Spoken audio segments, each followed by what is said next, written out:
یہ کہتے ہیں کہ ہم گھر میں ایک تولیہ استعمال کرتے ہیں، کوئی وضو کے بعد بھی وہ استعمال ہو رہی ہوتی ہے، کوئی غسل کر کے آتا ہے تو وہی استعمال کرتے ہیں، تو کیا صحیح ہے یا نہیں؟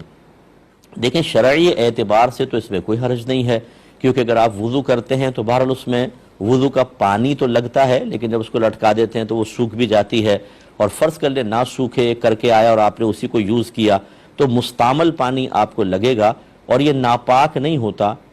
پاک ہی ہے، اگرچہ اس میں یہ مکروہ تنزیہی ہوتا ہے کہ یہ مستعمل پانی آپ کے چہرے یا کپڑوں پر گرے یا لگے۔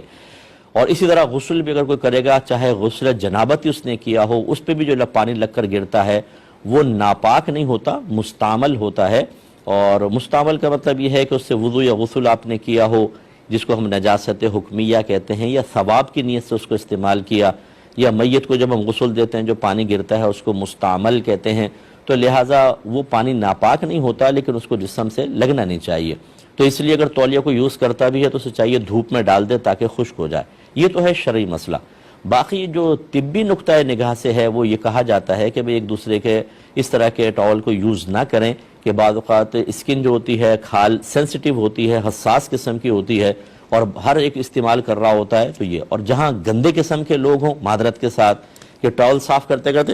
ناک بھی اس سے پہنچ دی، اب دوسرا بیچارہ منہ صاف کرے گا تو پھر آپ سوچ سکتے ہیں کہ یہ قدرتی میک اپ جو اس کے منہ پہ لگے گا وہ کیا ہوگا۔ تو یہ اگر اس قسم کے غلیظ قسم کے کوئی لوگ ہوں تو پھر میری گزارش ہے کہ اپنی اپنی تولیہ رکھیں، اور جو نظافت والے ہوتے ہیں میں نے دیکھا ہے کہ وہ اپنا ایک